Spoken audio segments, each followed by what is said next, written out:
अगर आप चाहते हैं कि शिव आपसे खुश रहें और आप किसी भी हाल में उनके गुस्से का शिकार न हो, तो जाने अनजाने ये पाप न करें, क्योंकि इन पापों को भगवान शिव कभी माफ नहीं करते। जानिए कौन से हैं वो पाप। शिव को भोलेनाथ कहते हैं, क्योंकि शिव सादगी पसंद ईश्वर हैं। उन्हें कच्चा फल पसंद है। खास तौर से अगर आप अपनी जिंदगी से निराश या हताश हैं तो आपको शिव की पूजा जरूर करनी चाहिए। पर भोलेनाथ जितनी जल्दी खुश होते हैं, उतनी ही जल्दी नाराज भी होते हैं। खास तौर से ऐसे लोगों से जो बेईमानी और धोखेबाजी करते हैं। पंडित प्रवीण मिश्र के अनुसार भगवान शिव हर व्यक्ति के मन की बात सुनते हैं। शायद यही वजह है कि आज शिव की पूजा सबसे ज्यादा लोग करते हैं। लेकिन भगवान शिव जितनी जल्दी प्रसन्न होते हैं, उनका गुस्सा उससे भी प्रलयकारी है।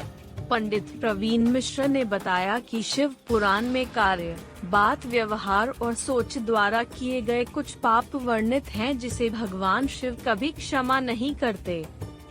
ऐसा व्यक्ति हमेशा ही शिव के कोप का भाजन होगा और कभी भी सुखी जीवन व्यतीत नहीं कर सकता।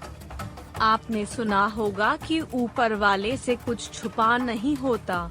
यहाँ तक कि आप अपने दिमाग में जो सोच रहे होते हैं, वह भी भगवान से छुपा नहीं है। इसलिए भले ही बात और व्यवहार में आपने किसी को नुकसान ना पहुंचाया हो, लेकिन अगर मन में किसी के प्रति कोई दुर्भावना है या आपने किसी का हित सोचा हो, तो यह भी पाप की श्रेणी में आता है। शादी तोड़ने की कोशिश। भगवान शिव को ऐसे लोग बिल्कुल पसंद नहीं हैं, जो अपने रिश्ते में ईमानदारी नहीं रखते। खास तौर से किसी दूसरे की शादीशुदा जिंदगी को तोड़ने की कोशिश करने से भोलेनाथ नाराज होते हैं और इस पाप को माफ नहीं करते। दूसरे के पति या पत्नी पर बुरी नजर रखना या उसे पाने की इच्छा करना भी पाप की श्रेणी में आता है। पैसों की धोखेबाजी। दूसरों का धन अपना बनाने की चाह रखना, पैसों की हेरा फेरी करना और धन संपत्ति लूटना भी पाप की श्रेणी में आता है। भगवान शिव के लिए यह क्षम्य अपराध है। कष्ट देना। किसी भोले भाले और निरपराध इंसान को कष्ट देना, उसे नुकसान पहुंचाना या उसके लिए बाधाएं पैदा करने की योजना बनाना या ऐसी सोच रखना भगवान शिव की जड़ों में हर हाल में माफी ना देने योग्य पाप है। बुरी सोच।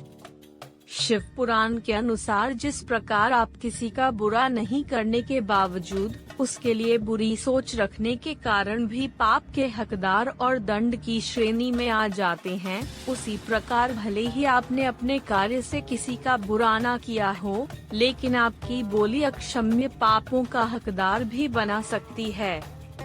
यदि आपने इनमें से कुछ भी किया है, तो इसे दोबारा न करें और शिव जी का आशीर्वाद पाने के लिए हर हर महादेव कमेंट करके सब्सक्राइब करें।